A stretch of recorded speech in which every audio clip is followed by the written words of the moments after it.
보살의 경전이라고 저는 그렇게 말합니다.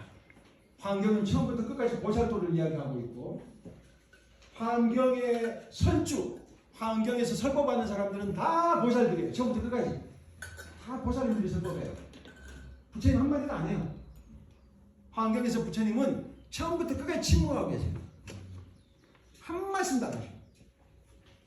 그러니까 그 앞에 제목에 대방광불환경이라고 불자가 들어있어서 많은 학자들이 부처님의 경전이라고 이야기를 하는데, 그리고 부처님의 깨달음을 그냥 그대로 표현한 경전이라고 해서 부처님의 경전이라고 많은 학자들이 이야기를 하는데, 틀린 말이라고 제가 안 했어요.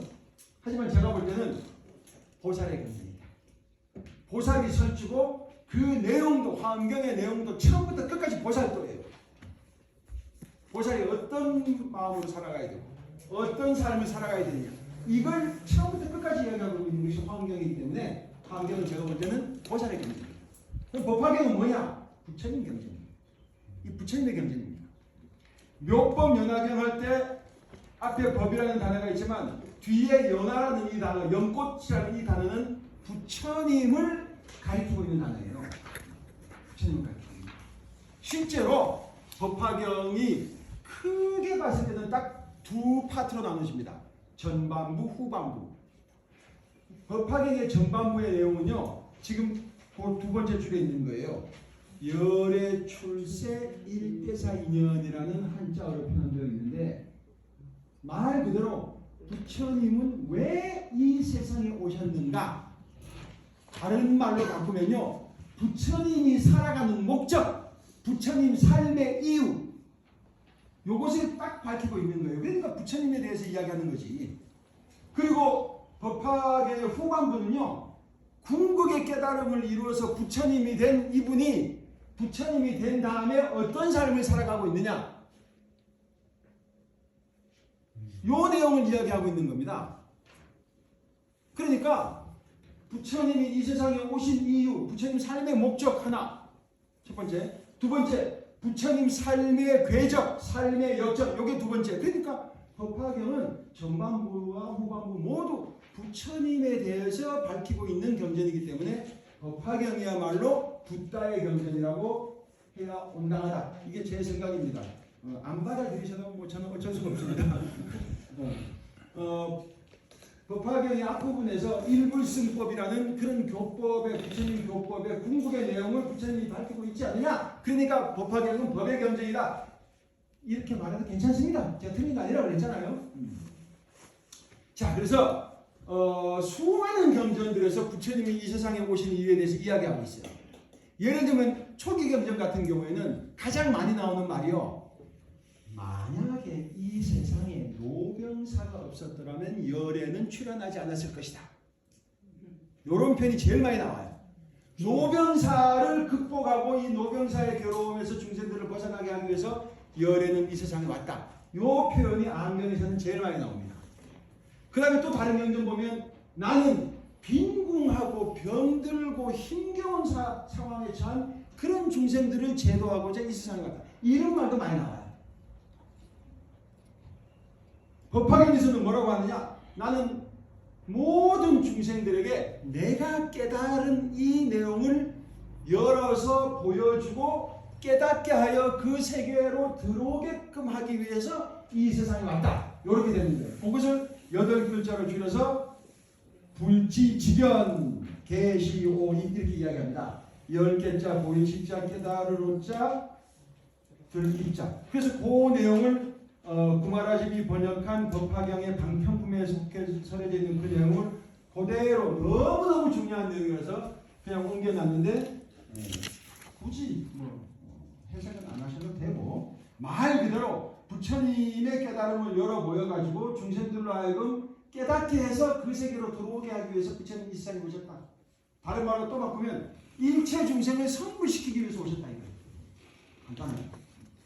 여기서 지견이 뭐예요? 알지자 볼견자. 요 지견을 순 우리말로 바꾸면 깨달음이 되겠습니다. 알고 본다라는 뜻이에요. 깨달음은 알고 본다. 지냐냐 다르사나라고 해서 말 그대로 알고 보는 겁니다. 그럼 우리 불자님들 한번 한 번쯤 대답하실 수 있어. 이 지경 가운데서 아는 것도 보는 것도 일종의 다 알미예요. 완성된 형태는 질까요, 견일까요? 완성된 형태. 완성된 형태는 견이에요. 보는 겁니다. 견은 뭐예요? 자기가 직접 눈으로 확인하는 겁니다. 그래서 이 안다는 것은 조금 관념적인 성격을 띌 수 있어요. 추상적인 성격. 근데 견은 뭐예요? 직접 확인하는 거예요. 그래서 우리 선가에서 선종에서요. 중국 선종, 우리나라 불교도 조계종 다 선종 불교 아니겠습니까? 이 선종의 이념을 16글자로 이렇게 표현하고 있는 아주 유명한 구절이 있어요. 불림문자 들어보셨죠? 불림문자, 문자를 세우지 않고 교회 별전 이렇게 부처님 그 말씀 밖에 따로 전해진 것으로서 직지인심, 직지 들어보셨죠? 사람의 마음을 딱 곧바로 가리켜갖고 그 마지막 네 글자는 뭐예요? 견성성불 이렇게 나와요. 견, 이때 견이에요. 지가 아니라 견이에요.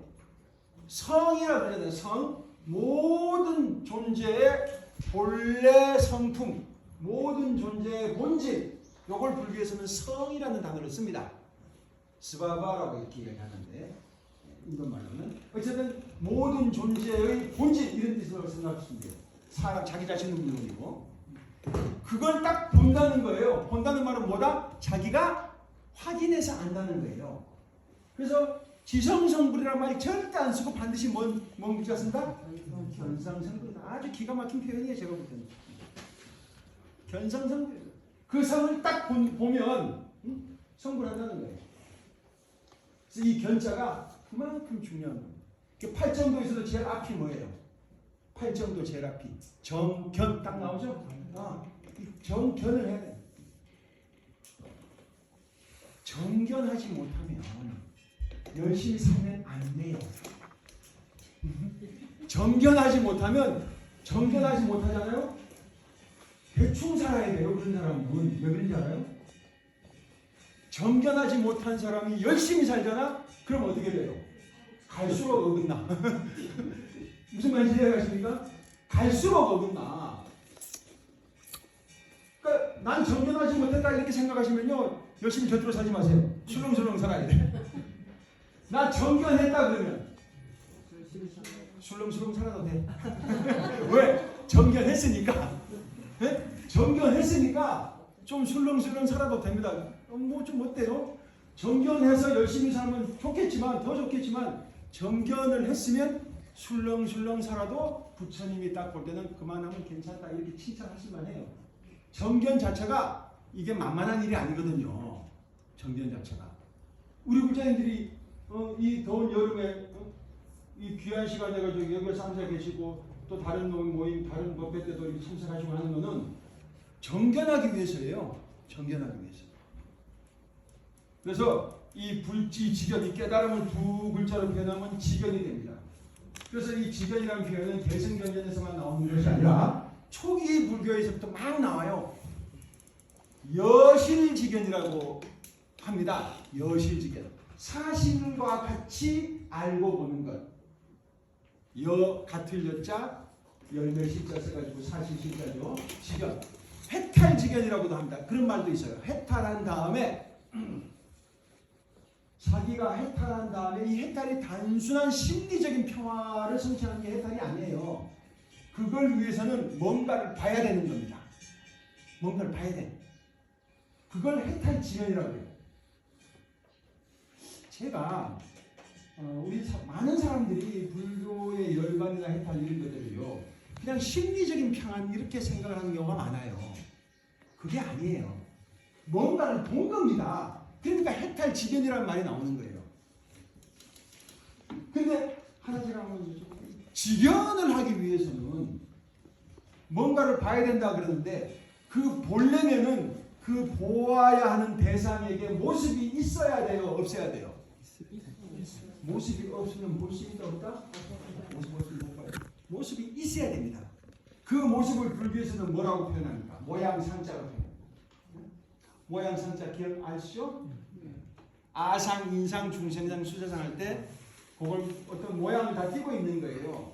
제가 참고로 말씀드리면 이 금강경에서 이거 말씀드렸는지 안 드렸는지 좀 애매한데 우리 불교에서 모양 상자로 번역되는 원어가 세 가지가 있어요. 하나가 시간 조금 좀 약간 아쉽네. 그냥 들으세요. 우리 초기 불교 교재 보면 다 나와요. 삼법인 기억나시죠? 무상하다, 고이다, 무아이다. 요 법인이 드아르마 락시아나라는 단어가 있어요. 락시아나가 뭐냐면 어떤 존재가 가지고 있는 두드러진 모습, 두드러진 특성, 요걸 락시아나라 그러는데 요 락시아나를 도장인자로 번역하기도 하고 삼법인할 때 모양상자로 번역하기도 합니다. 아시겠어요? 그 다음에 요즘 뭐 초기 불교에 대한 붐이 조금 일어나서 이 단어가 많이 가끔씩 보면 방송에도 나온다고 하는데 누가 나한테 질문을 해서 제가 니미따라는 단어가 있어요. 니미따. 따라 한번 해보세요. 니미따. 욕이 아니에요. 니미따라는 단어가 있는데 이게 말 그대로 그냥 이런 모습을 할 때 눈에 보이는 모습을 니미따라고 해요. 니미따.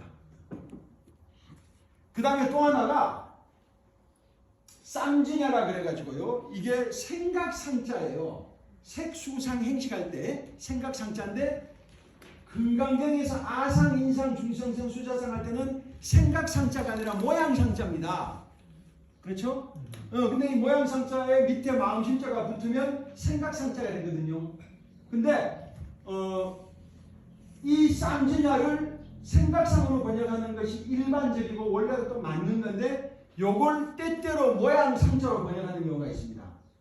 금강경에서 원래 아상, 인상, 중생상, 수자상 할 때는요.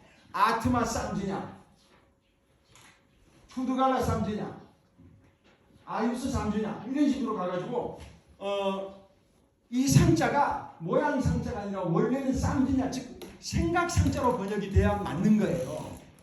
근데 지금 우리가 보는 금강경에는 다 모양 상자로 번역돼 있죠? 금강경 기억 안 나시는구나. 괜찮아요. 근데 이제 이걸 모양 상자로 번역한 스님도 있고 현장 스님 같은 경우는 지금 우리가 번역하고 있는 보는 거는 구마라지 스님인데 구마라지 스님들은 모양상으로 번역하는데 현장 스님이라고 있잖아요. 그 손오공 주인공, 서유비 주인공, 참장법사 이분은 모양 상자로 번역하고 있어요. 어쨌든 참고로 모양 상자로 번역되는 원어가 세 가지가 있다. 락샤나, 니미타, 쌈지냐 있는데 우리가 어떤 것을 보려면 그 보여지는 것에는 모양이 있어야 된다, 없어야 된다? 있어야 된다. 그런데 우리 불자님들은 상내지 마라 이런 말 많이 하고 또 듣고 하잖아요. 그러니까 이 상이라는 것이 긍정적이라는 것입니까? 부정적이라는 것입니까? 부정적으로 많이 쓰여요. 근데 원래 의미에서의 상은요. 긍정의 의미도 안 가지고 있고 부정의 의미도 안 가지고 있어요. 그냥 모든 법의 실상 그러잖아요. 참 모습. 그때 그 상이 부정적인 의미가 아니잖아요. 모든 법은 어떤 모양을 가지고 있고 그 모양을 우리가 똑바로 봐야 된다는 겁니다. 근데 문제는 그 모양이 끝없이 바뀌어 간다. 그대로 있다. 모양이 끝없이 바뀌어 가죠. 끝없이 바뀌어 가는데 끝없이 바뀌어가는 것이 지극히 정상인 그 모양을 가지고 이 모양으로 그대로 있어줘 하고 내가 딱 집착하면 그것이 문제라는 겁니다. 아시겠습니까? 그러니까 상은 있는 그대로 봐줘야 되는 거 맞습니다. 거기에 집착하면 안 된다. 우리 불자님들 지금의 모습에 대해서 만족하세요? 안 만족하세요? 이런 말 하면 지금 가장 격렬한 반응을 하셨어. 지금 본인의 모습에 대해서 만족하십니까? 안 만족하십니까? 얼추 맞죠? 얼추. 제가 볼 때는요. 충분히 만족하셔도 돼요. 근데 모든 중생은요. 자기 자신이 지금보다 더 나았으면 이런 생각 하잖아요. 그렇죠? 자, 근데 지금 이 모습이 내 마음에 별로 안 들어. 그런데 지금 이 모습이 사라진다고 상상해봐요. 그거 바래요, 안 바래요? 절대 안 바래. 지금 내 모습에 대해서 완전히 만족하지 못하고 좀 더 나아진 모습이었으면 이런 생각을 하면서도 지금 내 모습이 무너지고 사라지는 것은 용납할 수가 없는 거예요. 이게 뭐예요? 아집인 거예요. 아집. 이 불교에서 말하는 아집. 자기 자신이라고 생각되는 것에 대해서 꽉 잡고 있는 거예요. 그 아집은 편안하다, 힘들다. 힘들어. 왜? 나의 모습은 변해갈 수밖에 없거든. 무너질 수밖에 없거든. 근데 그놈을 변하지 말라고, 무너지지 말라고 꽉 잡고 있으니 힘든 거예요. 그러니까 아집을 가지고 있는 중생은 근본적으로 힘들 수밖에 없어. 자기 자신을 유지할 수 있을 만한 어떤 그런 힘, 능력, 돈 뭐 이런 걸 쫙 갖추고 있으면 그래도 좀 나아. 무슨 말인지 아시겠습니까? 그런데 그런 모습을 유지하기 힘들 정도로 맨 돈도 없고 맨 사람들 와가지고 피곤하게 하고 진짜 힘든 거예요. 그러니까 중생들은요, 본인이 어떤 상황에 처해 있느냐에 따라서 좀 편안할 수도 있고 좀 힘들 수도 있지만 근본적으로 아집을 가지고 있기 때문에 힘든 거예요. 그러니까 이 아집을 끊어내지 않으면 결국 고통에서, 괴로움에서, 힘겨움에서 벗어날 수가 없다. 근데 이 아집을 끊어내는 정말 중요한 길이 뭐냐? 정견하는. 그 모습의 본질을 딱 보는 거예요. 내가 내 모습의 본질을 보고, 아, 이 상태로 끊임없이 변화하는 것, 이 상태로 계속 머물 수 없는 것, 이런 생각을 딱 해야 되는 거예요. 그러니까 상은 있는 그대로 보되 거기에 집착하면 안 된다. 요런 것입니다. 근데 이제 우리 불교인들은 상이라는 그 단어 자체를 이미 너무 심하게 부정적으로 생각하고 있어. 이건 제가 볼 때는 좀 이렇게 그런 오해들을 많이 합니다. 이거 법학에 해야 되는데 자꾸 다른 얘기 하면 그냥 할게요.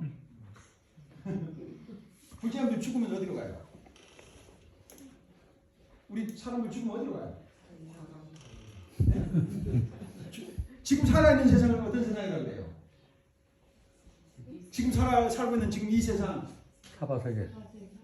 아 너무 불교적이다. 개똥밭에 굴러도 우리 살아있는 세상 이승이라고 하잖아요. 그럼 죽은 세상을 뭐라고 해요? 저승.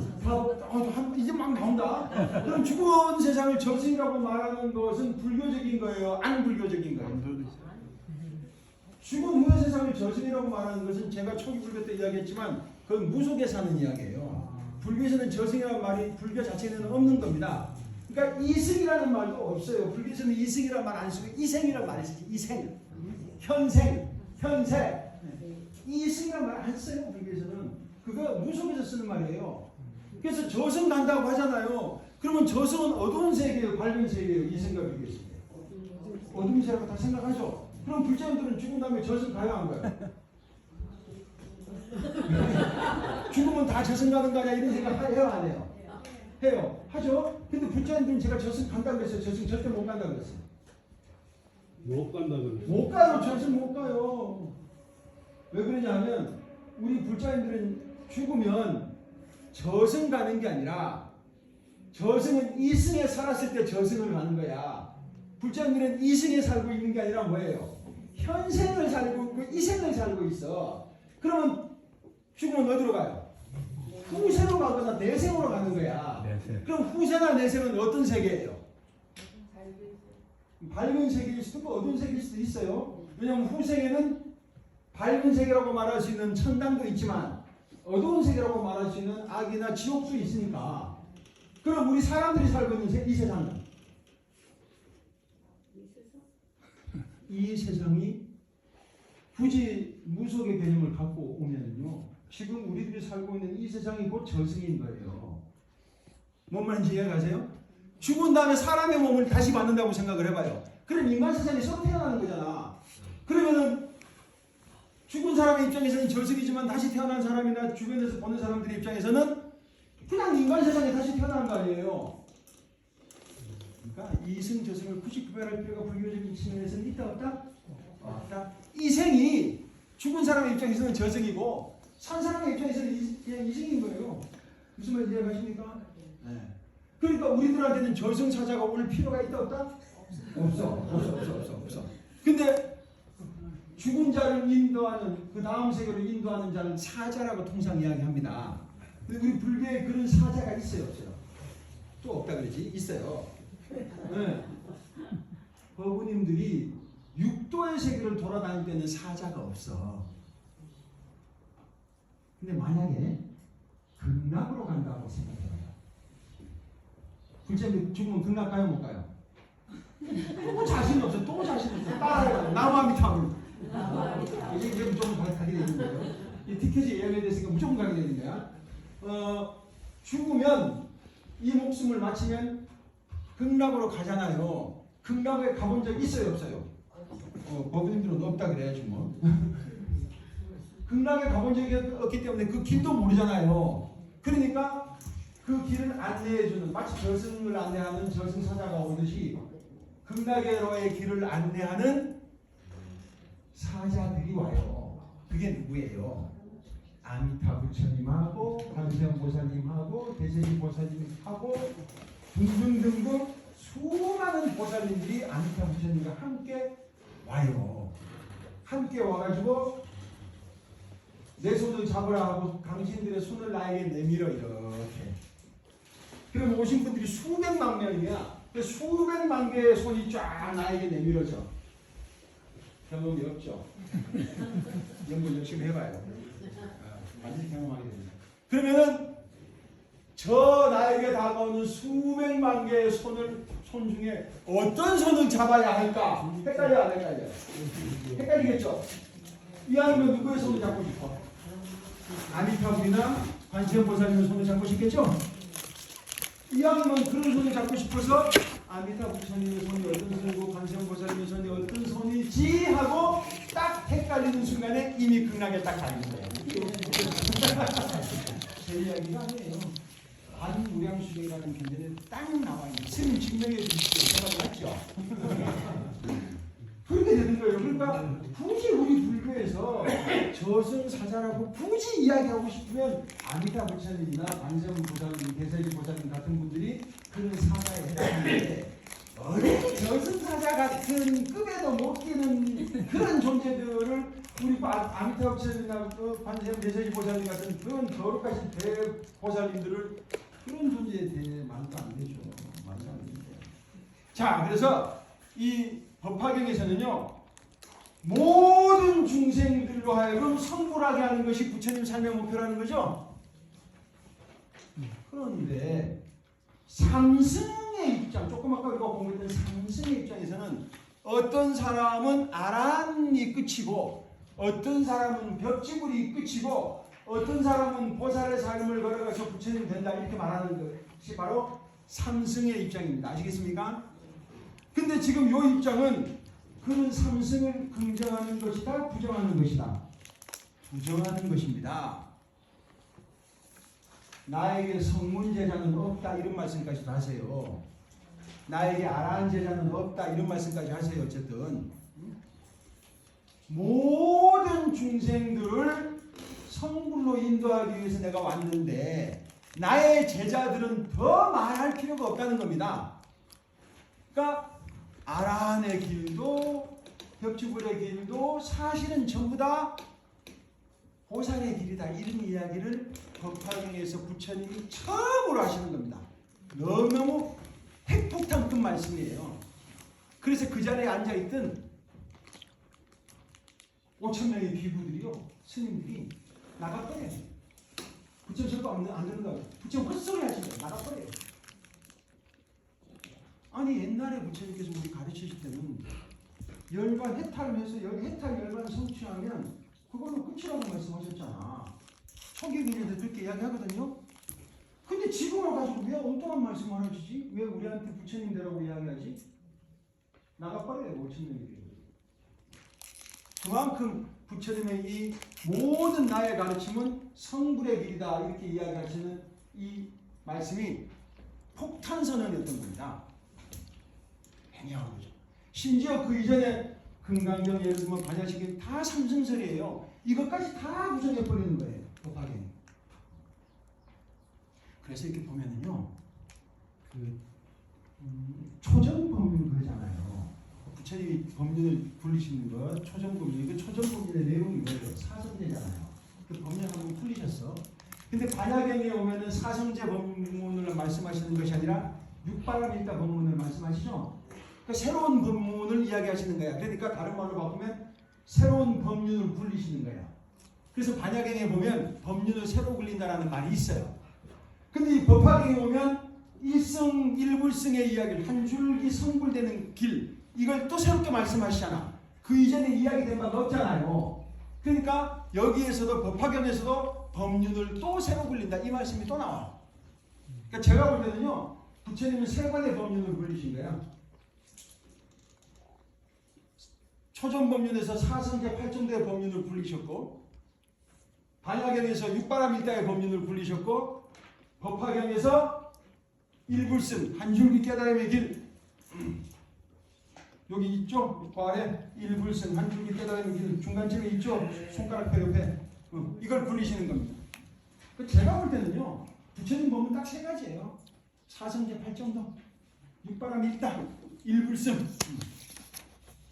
요것이 잘 써져 있는 경전이 아한부 경전의 사성제 8정도 그리고 반야부 경전의 육바람일다설 법화경의 일불승설 그래서 불교 경전이 8만 대장경이라고 말만한 이야기할 만한 그 방대함을 갖고 있지만 가장 핵심적인 세 개의 경전은 아한부 경전, 반야부 경전, 법화경 이 세 가지입니다.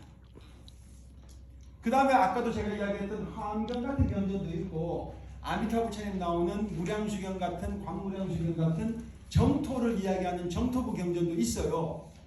그러나 이런 화엄경전이나 정토경전 같은 경우도 전부 다 법화경과 연결된 법화경에 기반한 그런 경전입니다. 왜 그렇게 보시느냐 하는 이야기는 다음번에 제가 할 건데요. 그 아래에 보면 열에는 일불성 천명 이렇게 듣김벽 탁천도 그 아래 보면 열에는 오직 보살만을 교화한다. 한자로 열의 단교화보살 이렇게 말합니다. 이 말씀이 법화경에는 수도 없이 반복되고 있습니다. 이건 무슨 말이에요?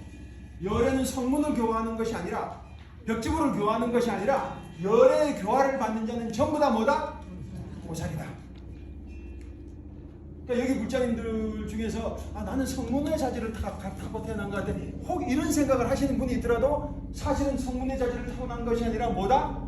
보살의 자질을 타고난 것이다. 그래서 법화경에서 거의 처음으로 불자라는 단어가 딱 나옵니다.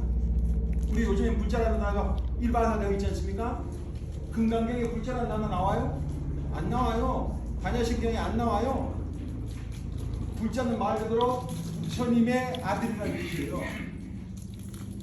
부처님이 제자들을 부를 때 불자여 이렇게 부르는 경전 법화경, 화엄경 말고 없어요. 제가 이야기 많이 했어요. 금강경에서는 뭐라고 불러요? 금강경에서는 선남자 선녀에 이렇게 불러요. 불자라고 절대 안 부릅니다. 초기 경전에서는요 비구여 이렇게 그냥 그렇게 해요. 비구들이요 이렇게 부르지 불자들이 절대로 안 불러요. 이 불자라는 단어가 거의 처음으로 왜 제가 거의라는 말을 쓰냐면 불자라는 단어 자체는 있어요. 초기 경전에도 있어요. 사리불이나 목련 같은 사람들이 나는 부처님의 아들이다 이런 말을 해요. 불자 말 그대로. 그러나 일반적인 수많은 제자들을 향해서 불자라고 통칭하는 것은 법화경이 처음이고 그 다음에 화엄경에서 따라해요. 화엄경에서도 수많은 불자들을 불교인들을 통칭할 때 불자여 이렇게 말합니다. 굉장히 중요한 의미입니다. 모든 불교인은 부처님의 아들이고 이 말은 성숙하면 뭐가 된다? 부처님 된다는 뜻이에요. 그 의미를 갖고 있죠. 그 다음에 제가 정말로 좋아하는 단어인데 옆에 뭐라고 쓰여있죠? 열애사라고 쓰여있죠? 모든 불자는 열애의 사도다 이런 뜻이에요. 이 사자가 식기 사자인데 여기 그 보면은 타타가타라는 단어는 열애라는 뜻이고 여기 그 옆에 불자 할 때 붓다 푸트라 그러죠? 이 푸트라가 아들이라는 뜻이에요.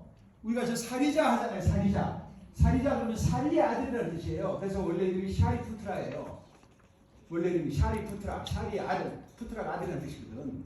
근데 열애사 그럴 때 이 사자는 신궁시킨다는 뜻인데 통상 우리가 좀 멋지게 표현하면 사도쯤 돼요. 사도. 두타라고 그러잖아요. 이 두타가 신분, 십분, 사도란 뜻이에요. 그래서 모든 불자는 열에 사고서 보살이다 이런 표현을 씁니다. 중요해요. 종교에서 천사란 단어를 써요. 천사는요, 하느님을 중심으로 한, 하늘을 중심으로 한 종교에서는 하느님의 심부름꾼, 하늘의 심부름꾼 나올 수밖에 없어요. 천사라는 단어가.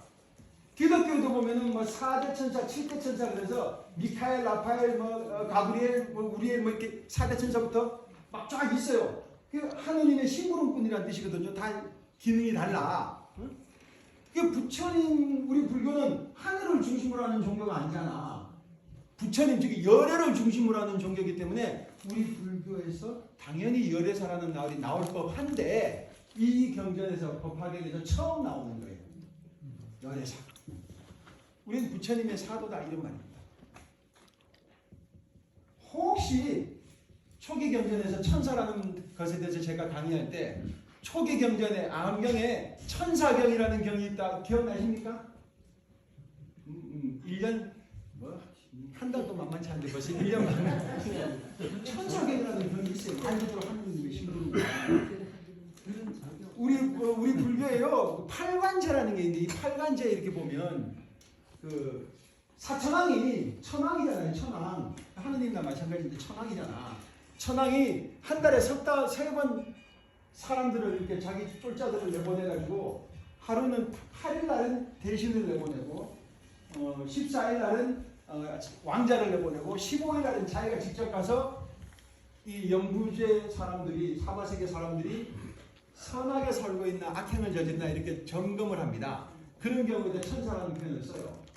근데 요거는 좀 우리들 표현을 빌려서가지고 어떤 사람이 죽어가지고 염라대왕한테 갔는데 경전에 나와요. 여기 경전에 염라대왕. 왜 불교에 무슨 염라대왕이냐 이렇게 생각하실 수도 있는데 불교에 염라대왕이 있습니다. 야마천. 야마를 음사해가지고 염라라 그래요. 야마천. 사천왕천 위에 도리천 있고 도리천 위에 야마천 있고 야마천 위에 도설천 있고 도설천 위에 화락천 있고 화락천 위에 타화자식도 있어. 이거 6개에 있는 6 하늘이라고 그러잖아요. 거기 야마가 염라예요. 염라. 야마를 음자해서 염라라고 말합니다. 그러니까 인도 신화를 보면요 제일 먼저 죽은 인간에 대한 이야기가 나와. 그 제일 먼저 죽은 인간의 이름이 야마예요. 그러니까 제일 먼저 죽었으니까 죽은 세상에 제일 먼저 갔을 거 아니에요. 그 다음에 죽은 사람들이 올 거 아니에요. 그러면 죽은 이후의 세계에서 짬밥이 제일 높은 사람이 누구예요? 야마잖아. 그래서 야마가 마치 로마 신화의 하데스처럼 저승의 지배자가 되는 거예요. 그 야마를 음사해서 염라라고 하거든요. 그걸 불교에서 차용한 거예요. 근데 그 염라대왕한테 어떤 사람이 죽어서 딱 갔는데 지옥 가라. 넌 지옥행이야. 이렇게 되니까 이 사람이 저는 좀 힘들게 어려운 집안에 태어나서 힘들게 살다 보니 나쁜 짓도 하게 되었습니다. 저한테는 선행을 닦을 만한 그런 기회가 애초에 제 인생에서는 주어지지 않았습니다. 이렇게 한견을 하는 거예요.